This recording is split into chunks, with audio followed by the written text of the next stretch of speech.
감사합니다. 언어는 인간의 사상이나 감정을 표현하고 의사를 소통하기 위한 소리나 문자 따위의 수단을 일컫는 말입니다. 언어 가운데 글은 그 사람의 말로 다 표현할 수 없는 속마음을 깊이 담는 그릇이지요. 반면에 이 말은 그 사람의 마음을 바로바로 표현할 수 있는 직접적인 수단입니다. 말은 가장 빠른 직접적인 소통의 수단이죠.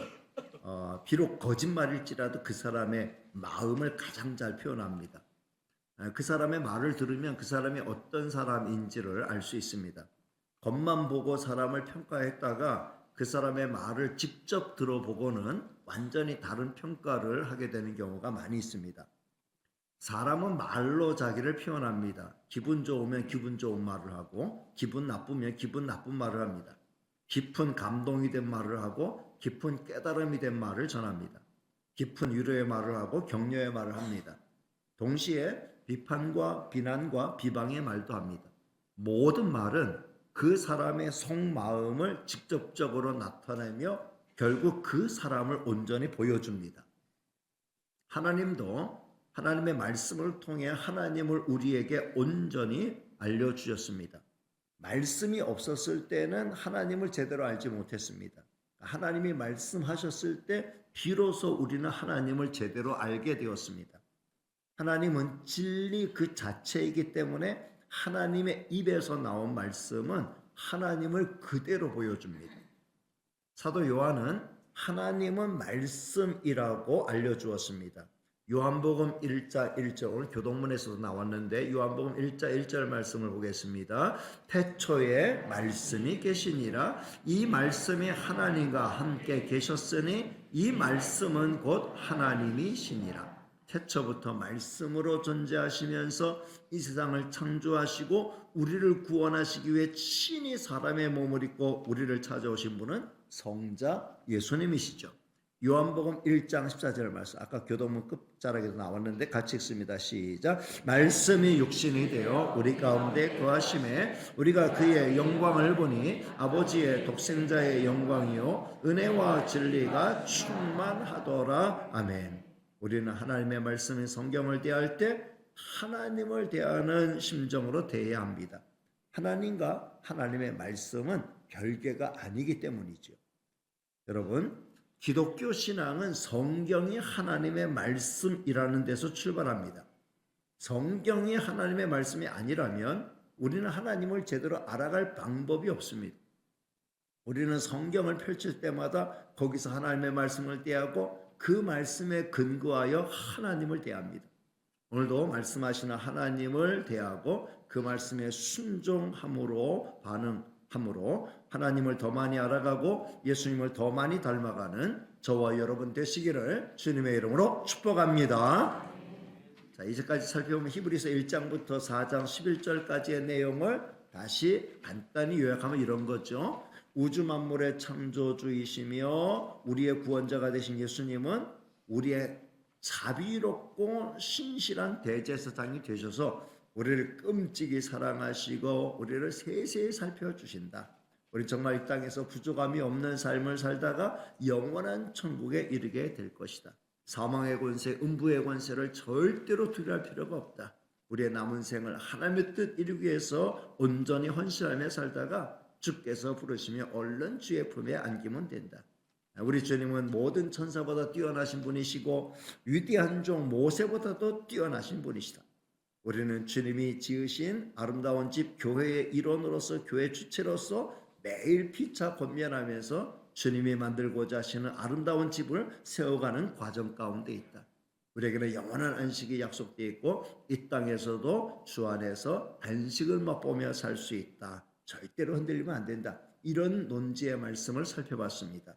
자, 이제 오늘 12절과 4장 12절과 13절 말씀은 4장 14절로 이어지는 말씀에 중간에 끼워져 있는 말씀과 같아요. 12절, 13절이 약간 동떨어진 그런 말씀과 같은데 왜 이 말씀이 끼워져 있는가 하면 하나님의 약속을 우리가 소중하게 생각해야만 하는 이유는 그것이 바로 하나님의 말씀이기 때문이라는 거예요. 하나님의 약속을 우리는 정말 하나님의 입에서 나온 하나님을 대하듯이 그 말씀을 매우 무게 있게 값어치 있게 받아들여야 한다라는 걸 말씀하고 있는 거죠. 하나님의 말씀은 우리가 절대로 무시하면 안 되는 말씀, 가벼이 여기면 안 되는 말씀이라는 거예요. 자, 12절, 13절 말씀을 다시 읽어보겠습니다. 시작. 하나님의 말씀은 살아있고 활력이 있어 좌우의 날선 어떤 것보다도 예리하여 혼과 영과 및 관절과 골수를 찔러 쪼개기까지 하며 또 마음의 생각과 뜻을 판단하나니 지으신 것이 하나도 그 앞에 나타나지 않음이 없고 우리의 결산을 받으실 이의 눈앞에 만물이 벌거벗은 것 같이 드러나느니라. 아멘. 하나님의 말씀은 살아있고 활력이 있습니다. 성도 여러분, 하나님의 말씀 죽은 말씀이 아니에요. 이미 과거에 몇천 년 전에 선포된 말씀이라 할지라도 이 하나님의 말씀은 지금도 여전히 살아서 역사하시는 하나님이 하신 말씀이기 때문에 이 말씀은 살아있어요. 하나님은 지금도 이 말씀대로 이루어지도록 살아서 역사하고 계시는 줄로 믿습니다. 그러니 하나님의 말씀은 항상 살아있고 활력 있는 말씀입니다. 말씀으로 우주와 만물을 창조하신 하나님은 지금도 그 말씀을 붙잡고 이 세상을 주관하고 계신다는 거죠. 그리고 그 말씀을 통해서 하나님의 뜻을 펼쳐나가시고 그 말씀을 통해 세상을 심판하실 것이라는 거예요. 하나님의 말씀을 아멘 하면서 받아들이는 순간 그 말씀은 내 삶에 놀라운 생명 역사를 일으킵니다. 내 영혼이 되살아나고 내 영혼이 솟아나고 내 삶에 활력이 더해집니다. 그리고 하나님 안에서 변화된 새로운 삶이 얼마든지 가능하게. 사람 안 바뀐다고 하잖아요. 사람 바뀔 수 없고 사람 안 바뀐다고 하지만 하나님의 말씀이 그 속에 들어가서 성령과 함께 역사할 때 어떤 사람이라도 변화된 새 삶을 가능하게 만들어가는 줄로 믿습니다. 하나님의 말씀 지금도 살아있고 운동력 있어 수많은 구원의 역사와 변화의 역사를 만들어가고 있습니다. 우리는 하나님의 말씀 붙들고 그 말씀을 따라서 내 인생 안 변해, 내 성격 안 변해, 내 삶은 안 변해 그렇게 생각하지 말고 살아있고 활력 있는 말씀을 통해서 날마다 변화를 맛보며 살아가는, 발전하며 살아가는 저와 여러분의 삶이 될 수 있기를 주님의 이름으로 축복합니다. 그리고 이 말씀은 좌우의 날선 어떤 것보다도 예리하여 혼과 영, 관절과 골수를 찔러 쪼개며 마음의 생각과 뜻을 판단한다. 이렇게 말씀하고 있습니다. 쉽게 말하면 하나님의 말씀은 우리의 내면 가장 깊숙한 곳에 영향을 끼친다는 거죠. 우리의 전 인격 가운데 하나님의 말씀의 영향력을 행사하지 못하는 구석은 어디에도 없다는 거예요. 하나님의 말씀 앞에 나를 내려놓으면 하나님의 말씀이 나를 진단하고 하나님의 말씀이 나를 치료하기 시작하는 거예요. 하나님의 말씀은 진단의 도구이면서 동시에 치료의 도구예요. 명의는 진단과 동시에 치료를 시행합니다. 하나님의 말씀에 바로 명의 가운데 명의라는 거죠. 우리는 우리 삶의 전 영역을 하나님의 말씀 앞에 내려놓을 필요가 있어요. 하나님의 말씀 앞에 진단받을 필요가 있어요. 하나님 앞에 내 모든 삶의 문제를 내려놓으면 하나님께서 가장 깊숙한 부분부터 터치하셔서 완벽한 치료의 역사를 만들어내시는 거죠. 그리고 장차 우리 하나님은 그 말씀으로 만물을 벌거벗은 것 같이 다 펼쳐놓으시고 그 말씀의 기준으로 심판하실 것을 말씀하고 있습니다. 우리는 그 말씀의 법도를 소중히 여기고 그 말씀을 따라 순종하는 삶을 살아가는 수밖에 없습니다. 자, 그러면 하나님께서 그 말씀의 기준을 가지고 우리를 심판하는 도구로 쓰신다 했을 때에 하나님이 우리를 장차 심판할 그 심판의 도구가 되는 심판의 기준이 되는 그 말씀, 하나님의 말씀의 핵심, 하나님이 우리에게 알려주신 심판의 기준 삼으시겠다고 하는 그 말씀의 핵심이 무엇인가요? 하나님의 말씀의 핵심. 바르게 살아라, 착하게 살아라, 죄짓지 말고 살아라. 이게 하나님의 말씀의 키포인트입니까? 아니죠. 물론 그런 것도 있지만 더 본질적으로 말씀하는 게 있어요.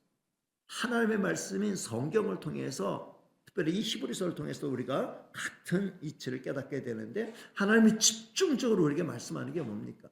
하나님의 말씀, 그 말씀을 기준으로 심판하신다 했을 때에 하나님이 심판의 도구로 삼고 우리 영혼을 살리는 도구로 삼고 우리의 삶에 활력을 주는 도구로 삼는 그 말씀의 키포인트, 그 말씀의 핵심이 뭐예요? 하나님의 말씀의 중심이 뭡니까? 하나님의 말씀의 중심은 착하게 살아라, 바르게 살아라, 죄짓지 말고 살아라, 그렇지 않으면 지옥 간다. 이게 하나님의 말씀의 핵심이 아니에요. 하나님의 말씀의 핵심은 예수 그리스도를 나의 구주로 모시고 그 구원의 은혜를 받아 누려라 라고 하는 것이 하나님의 말씀의 키포인트 핵심인 줄로 믿습니다. 하나님을 아버지로, 예수님을 너의 구주로 삼고 그 말씀에 순종하면서 은혜와 복을 누려라 라고 하는 것이 하나님의 말씀의 키포인트예요. 하나님은 이 말씀을 가장 무게 있게, 이 말씀을 가장 기준 삼고 우리의 삶을 장차 심판하실 거라는 거예요.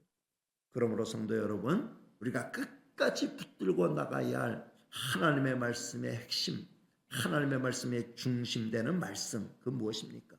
바로 14절 말씀. 자, 이제 14절 말씀을 같이 읽겠습니다. 시작. 그러므로 우리에게 큰 대제사장이 계시니 승천하시니 곧 하나님의 아들 예수시라. 우리가 믿는 도리를 굳게 잡을지어다. 아멘. 우리의 그러므로 우리에게 큰 대제사장이 계시는데 승천하시니 하나님의 아들 예수시라. 우리가 믿는 도리, 예수님이 나의 구주라고 하는 구원의 도리를 굳게 붙잡고 나가야 된다. 히브리서의 일관된 메시지는 이거예요. 하나님의 아들 예수 그리스도를 굳게 믿고 그만 붙들고 나가라는 거죠. 성도 여러분, 이게 바로 진리의 길이고 이것이 바로 구원의 길이고 이것이 바로 축복의 길이고 이것이 바로 행복의 길인 줄로 믿습니다. 아무쪼록 그 길만 잘 따라 걷는 저와 여러분 다 되시기를 주님의 이름으로 축복합니다. 예수님을 나의 구주로 믿고 따르는 성도는 예수님을 깊이 생각할 수밖에 없어요.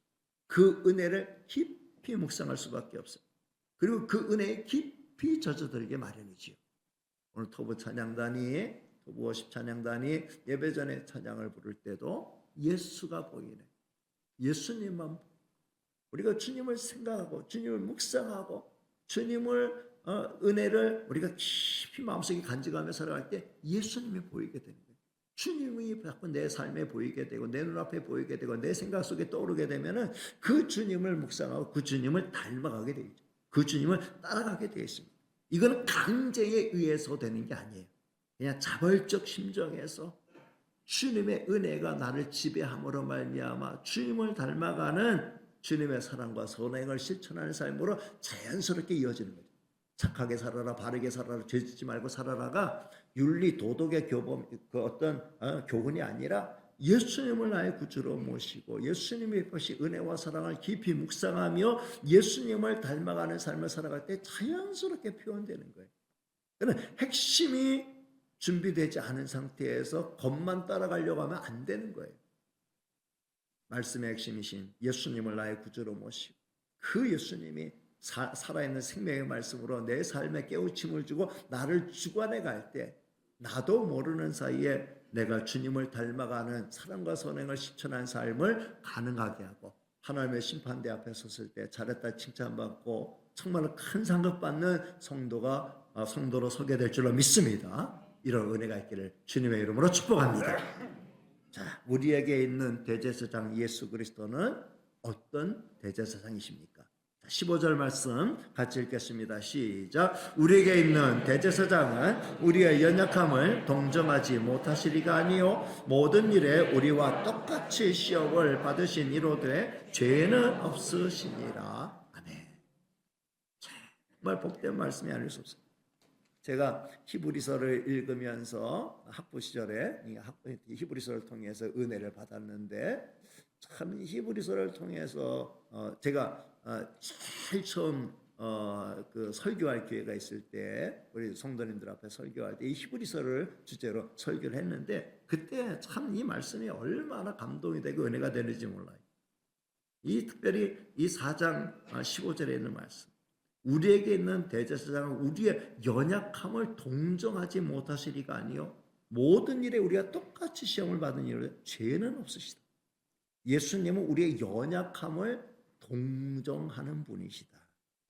여러분, 우리의 연약함이 뭐예요? 우리의 연약함은 나라는 존재 자체의 연약함이죠. 우리의 무기력과 무능력은 물론이고 우리의 죄에 쓰러지는 습성까지 다 우리의 연약함이라고 말할 수 있어요. 사도 바울은 그 위대한 사도잖아요. 위대한 사도가 자신의 연약함을 이렇게 고백했어요. 계속해서 선을 행하려고 하는 나 속에 계속해서 죄를 향해가는 나를 발견한다는 거죠. 또 다른 나를 발견한다. 로마서 7장 21절로 24절 말씀을 띄워드리겠습니다. 같이 읽습니다. 시작. 그러므로 내가 한 법을 깨달았노니 곧 선을 행하기 원하는 나에게 악이 함께 있는 것이로다. 내 속사람으로는 하나님의 법을 즐거워하되 내 지체 속에 한 다른 법이 내 마음의 법과 싸워 내 지체 속에 있는 죄의 법으로 나를 사로잡는 것을 보는도다. 오호라, 나는 공고한 사람이로다. 이 사망의 몸에서 누가 나를 건져내랴. 여러분, 이것은 사도 바울만의 고백이 아니에요. 이것은 우리 모두의 진실한 고백이 될 수밖에 없어요. 선을 행하고 의를 행하고 하나님의 뜻대로 바로 살고자 하는 내 마음이 간절하지만 이 마음으로 충만하고 이 마을 중심으로 내가 살아가기를 결단하고 나가지만 어느 순간 나도 모르는 사이에 그 하나님의 법과 반대되는 법으로 반대되는 방향으로 흘러가는 죄의 속성이 내 마음속에 여전히 살아있다. 내 삶 속에 여전히 살아있다라고 하는 걸 우리는 부정할 수가 없어요. 이거 없다고 하면은 그 사람은 이미 천국 근처에 가 있는 사람입니다. 그러나 보통 이 세상에서 살아가는 우리가 이런 성화의 단계에 이르기까지는 아직도 지난한 과정이 남아있는 거죠. 사도 바울도, 그 위대한 사도 바울도 이런 죄를 향하여 나가는 이 나의 죄성이 여전히 남아있음을 한탄하면서 나는 곤고한 사람이다. 나는 곤고한 사람이다. 은혜 충만, 성령 충만을 강조하며 살아가는 사도 바울이지만 자기 심령 속에 곤고함이 있다는 거예요. 연약함이 있다는 거예요. 왜냐하면 하나님만을 사랑하고 하나님의 뜻만을 순종하며 살기를 원하는 내 속에 그 방향과는 다른 방향으로 살아 나만을 위하고 죄를 향하여 가는 그 죄의 속성이 여전히 나의 발목을 잡고 있는 것을 느끼는 거죠. 그래서 나는 공고한 사람이로다. 이 사막의 몸에서 누가 나를 건져내랴 하면서 탄식하며 자기의 연약함을 하나님 앞에 내려놓는 걸 볼 수 있어요. 여러분, 우리에게도 육체의 연약함, 정신의 연약함, 사회적인 상대적 열등감 등의 다양한 종류의 연약함이 있고 영적인 이런 죄성으로 흘러가는 이런 연약함도 엄연히 존재한다는 거예요. 여러분, 그런데 우리의 이 연약함, 우리의 연약함을 하나님께서 책망하시고 무시하시고 그것을 비난하시고 비방하시는 게 아니라 우리의 연약함을 어떻게 하신다고요? 동정하신다. 우리의 연약함을 우리 하나님은 깊이 아시고 그래, 너는 본래 그렇게 부족한 사람이야. 넌 그래 본래 연약한 사람이야. 너는 그래 본래 무능한 사람이야. 너는 본래 죄투성이의 사람이야. 우리의 연약함을 그대로 통째로 우리 주님이 끌어안아 주시고 동정하여 주신다는 사실. 이 사실이 얼마나 은혜가 됩니다. 주님이 내 연약함을 탓하시고 허물하시고 그걸 점수 매기신다고 하면 설 수가 없어요. 우리 연약함을 우리 주님은 동정하신다. 이렇게 말씀하고 있습니다. 그 다음은 예수님은 모든 일에 우리와 똑같이 시험을 받으신 이로다 죄는 없으신 분이라고 말씀하고 있습니다. 예수님은 당신의 죄 때문에 고난받으신 게 아니죠. 우리의 허물과 죄 때문에 고난받으셨고 장차 이 땅에서 살아가는 성도가 겪게 될 그 모든 시련을 친히 체험하시기 위해서 그 고난을 다 겪으신 것이라는 거예요. 그렇기 때문에 주님은 우리가 이 땅에서 당하는 우리의 연약함과 우리가 그 연약함 때문에 겪게 되는 모든 고통과 아픔, 괴로움, 이 사정을 속속들이 다 알고 계신다는 거죠. 속속들이 다 알고 계시는 것으로만 그치는 게 아니고 그 아픔의 깊이대로 공감하시고 그걸 이해하시고 품어주시고 그 다음에 도와주신다는 거예요. 여러분, 이 은혜를 맛보는 건 성도의 특권인 줄로 믿습니다. 이 특권을 맛보며 사는 성도가 되시기를 주님의 이름으로 축복합니다. 자, 그렇다면 성도 여러분, 이런 깨달음이 조금이라도 있는 성도라면 이제 우리는 어떻게 살아야 되겠습니까? 16절에 답이 나와 있습니다. 16절 말씀을 같이 읽겠습니다. 시작. 그러므로 우리는 긍휼하심을 받고 때를 따라 돕는 은혜를 얻기 위하여 은혜의 보좌 앞에 담대히 나아갈 것이니라. 아멘. 이제 우리가 할 일은 은혜의 보좌 앞에 담대히 나아가. 근데 그 은혜의 보좌는 어떤 은혜의 보좌예요? 긍휼하심을 받고 때를 따라 돕는 은혜를 얻는 것. 성도 여러분, 우리에게는 긍휼하심을 받을 수 있는 자리가 마련되어 있어요. 내가 거기만 가면은, 거기만 찾아가면 사랑을 받아요. 불쌍히 여김을 받아요. 나를 긍휼히 여겨주시는 그 사랑을 내가 받아요. 마치 기다렸다는 듯이, 찾기만을 기다렸다는 듯이 내가 찾아가면은 예비하신 은혜와 사랑을 베풀어 주시고 끌어안아 주시고 품어 주시고 한없는 긍휼과 사랑을 맛보게 해 주시는 그 자리가 있다는 거예요. 여러분, 그 자리가 어디에 있어요? 바로 하나님 앞인 줄로 믿습니다. 여러분, 하나님 앞은 긍휼하심을 받는 자리예요. 우리 그 자리를 마다할 필요가 없어요. 그 자리를 멀리할 이유가 없어요. 하나님 앞에 나갈 때 하나님께서는 우리에게 긍휼하심을 베푸시겠다 약속해 주셨어요. 오늘 하나님 앞에 나왔으니 하나님이 베풀어 주시는 약속하신 긍휼하심이 여러분에게 베풀어 주는 주는 자리인 줄로 믿습니다. 이 은혜를 맛보시길 바랍니다. 하나님 말씀하셨잖아요. 하나님이 말씀하셨잖아요. 제가 하는 말이 아니고 하나님이 하신 말씀이잖아요. 나를 찾아와라. 내 앞으로 나와라. 긍휼함을 베풀어 주겠다. 하나님이 찾아온 여러분에게 이 시간에 한없는 긍휼하심을 베풀어 주시는 줄로 믿습니다. 그리고 그 자리는 어떤 자리예요? 때를 따라 돕는 은혜가 있는 자리. 쉽게 말하면 때를 따라 은혜를 얻을 수 있는 자리라는 거예요. 얼마나 복돼요? 나가기만 하면은 은혜를 얻어올 수 있는 자리. 정말 살 수만 있으면 아무리 비싼 돈을 주고라도 살 수 있는 그 권리이지 않습니까? 근데 우리는 이 권리를 오직 하나님의 은혜로, 주 예수 그리스도의 값없는 십자가의 은혜와 사랑으로 우리는 얻게 된 거예요. 이 은혜를 잘 활용하면서 이 은혜를 잘 누리며 사는 저와 여러분이 되시길 바랍니다. 찾아오면 하나님께서 우리에게 때를 따라 돕는 은혜 베풀어 주시겠대요. 오늘도 우리는 은혜가 필요해서 이 자리에 왔잖아요. 우리의 삶에 은혜가 필요해서 이 자리에 왔잖아요. 하나님께서 저와 여러분에게 오늘에 합당한 은혜를 주시는 줄로 믿습니다.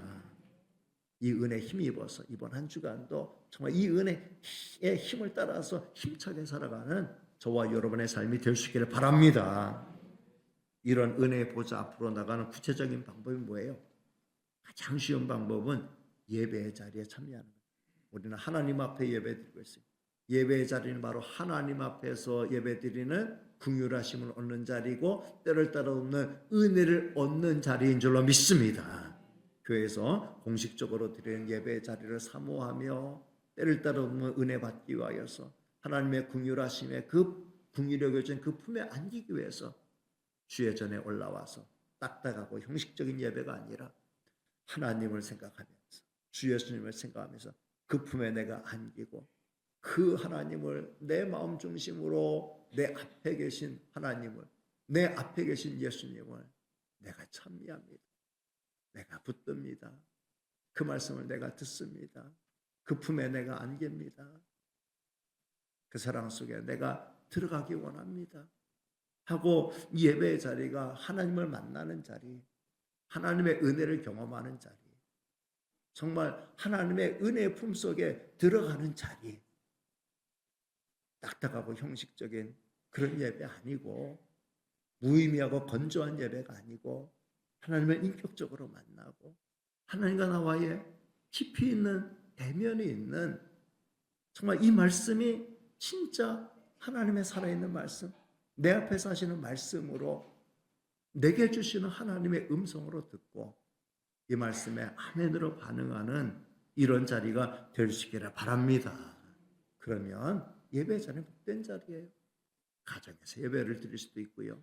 개인 경건의 시간을 통해서 우리는 하나님의 말씀 펼치고 기도할 때마다 하나님의 은혜 보좌 앞으로 내가 무릎 꿇고 나갑니다.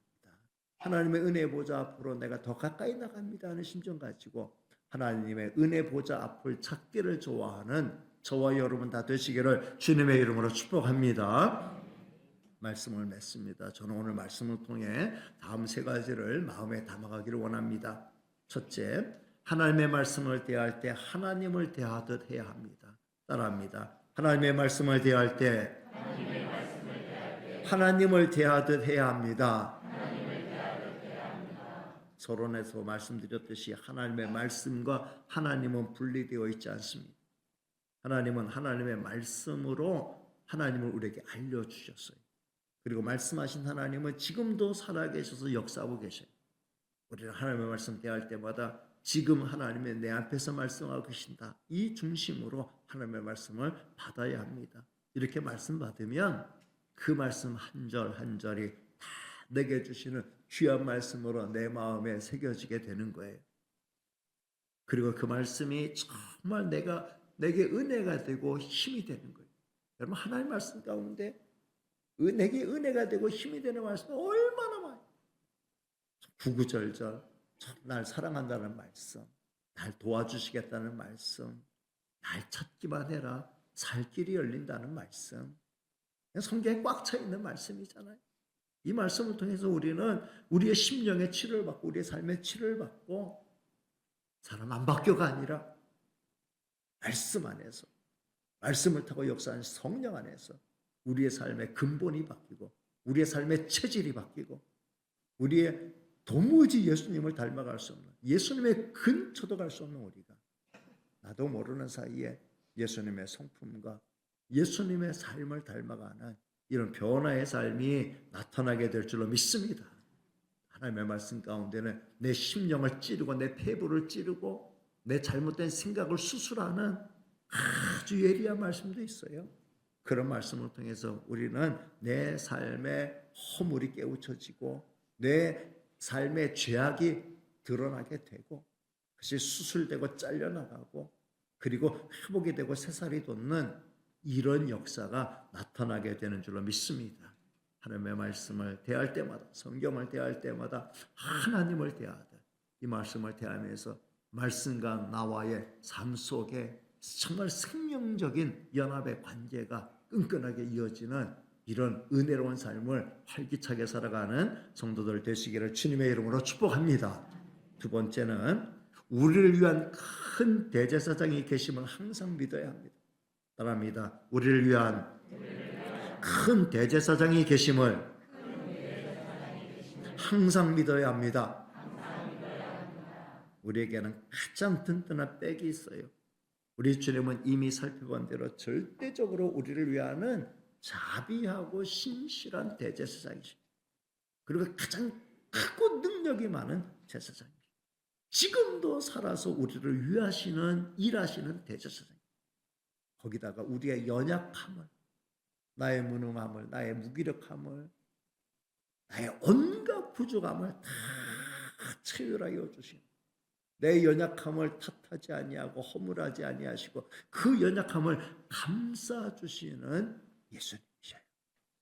그 대제사장. 우리 대제사장은 무섭고 엄격해서 가까이 하기 어려운 대제사장이 아니고 우리가 얼마든지 달려가 품에 안길 수 있는 사랑으로 품어주기를 기다리고 계시는 그런 대제사장이 계시다. 나에게는 이런 든든한 대제사장이 계시다. 나는 고아예요. 나는 도와주는 사람도 없어요. 나는 외로워요. 난 정말 태어날 때부터 흙수저로 태어났고 나는 아무런 백도 없고 정말 내 인생은 시작부터 망친 거예요. 여러분 절대로 그런 생각하지 마시고 이제까지 그랬을지 몰라도 예수님 만난 순간 예수님이 나의 대제사장이심을 깨닫고 예수님을 나의 구주로 영접한 순간부터 우리 인생은 더 이상 흙수저가 아니고 정말 영광스러운 황금수저로 바뀌게 된다는 사실을 믿으시길 바랍니다. 주님이 나와 함께 하시는 거예요. 주님이 도와주시는 거예요. 그 주님이 내 주님, 나를 위하는 주님, 나를 사랑하고 나를 돌보시는 주님이 계시다는 사실을 든든히 믿고 예수님 찾는 저와 여러분 되시기를 바랍니다. 세 번째는 은혜의 보좌 앞으로 힘써 나가야 합니다. 따라합니다. 은혜의 보좌 앞으로 힘써 나가야 합니다. 은혜의 보좌 앞은 우리의 즐거운 안식처가 돼야 돼요. 은혜의 보좌 앞에 나가는 걸 우리는 기쁨으로 삼아야 돼요. 우리가 정말 은혜 많이 받을 때 그냥 주일이 기다려지고 예배 시간이 기다려지고 그냥 예배 시간 가는 줄 모르고 하나님 앞에 찬송하고 기도하고 은혜 받고 얼마나 좋아요. 어느 순간 그런 은혜를 상실하고 예배가 그냥 의무가 되고 딱딱한 무미건조한 그냥 시간 때우기 이런 식의 예배가 되었다고 하면은 정말 얼마나 안타까운 일입니까? 하나님은 변함이 없어요. 하나님의 은혜와 사랑은 변함이 없어요. 누가 변한 거예요? 내가 변한 거예요.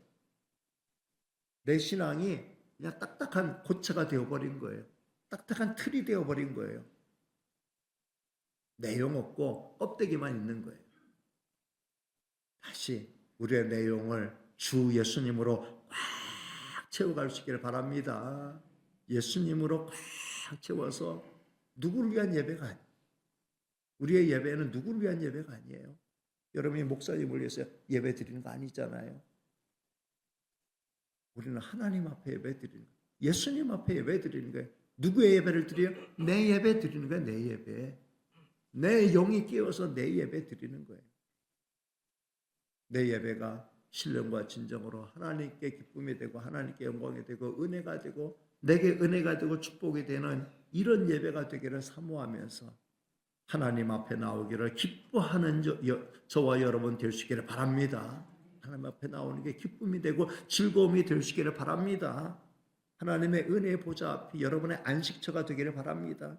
특별히 힘들 때 정말 눈물 나고 한숨 나고 내 뜻대로 안 되는 일들이 너무나 많고 앞이 캄캄하고 답답할 때 그냥 사는 게 막막하고 왜 살아야 되는지 삶의 의미가 뭔지 앞으로 어떻게 살아야 될지 깝깝하고 답답할 때 하나님 앞에 찾아 나오시기를 바랍니다. 하나님 앞에 엎드리시기를 바랍니다.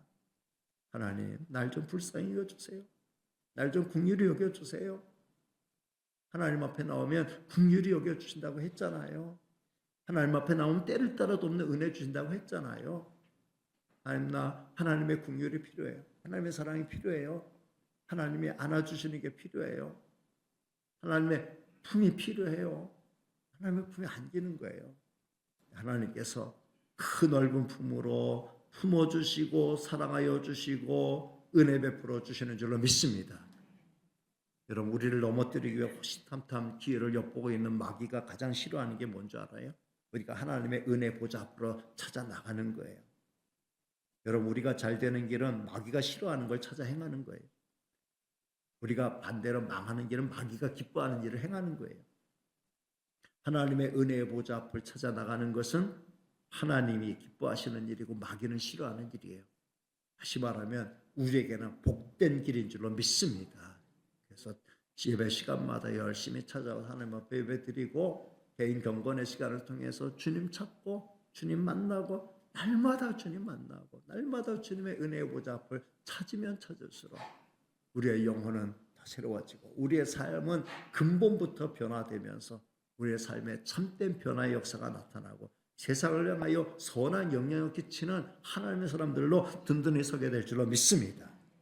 저와 여러분이 이미 큰 복 받은 사람이 나를 사랑하는 주님이 나의 가장 자비하고 신실한 큰 대제사장이 되어주셔서 나를 돌보고 계시잖아요. 우리 망하려고 해도 망할 수 없는 사람이 하나님의 은총의 자녀 이런 믿음을 간직하고 항상 믿음 안에서 승리를 경험하는 성도가 되시기를 바랍니다. 날마다 이 주님 생각하면서 나도 모르는 사이에 점점 더 주님 닮아가기를 힘쓰는 복된 성도들 되시기를 주님의 이름으로 축복합니다. 기도하겠습니다. 은혜로우시고 사랑 많으신 하나님 감사합니다. 거룩한 주일 저희들 하나님 앞에 불러주셨으니 감사합니다. 우리의 예배가 하나님 앞에 산 예배가 되기를 원합니다. 신령과 진정의 예배가 되기를 원합니다. 딱딱하게 굳어지는 형식적인 예배가 아니라 하나님 앞에 내 영혼을 쏟는 하나님의 자비하심과 긍휼하심을 맛보는 하나님의 때를 따라도 없는 은혜를 얻는 은혜롭고 복된 자리가 되기를 원합니다. 하나님의 말씀을 대할 때마다 하나님을 대하듯이 하나님의 말씀 대하는 저희가 되게 하시고 그 말씀이 내 삶의 영양식이 되고 그 말씀이 나를 살리는 능력의 말씀이 되어서 내 삶을 치유하고 변화시키는 이런 삶의 역사가 우리 삶 가운데 구체적으로 나타나도록 도와주시옵소서. 모든 말씀 예수님의 이름으로 기도하옵나이다. 아멘.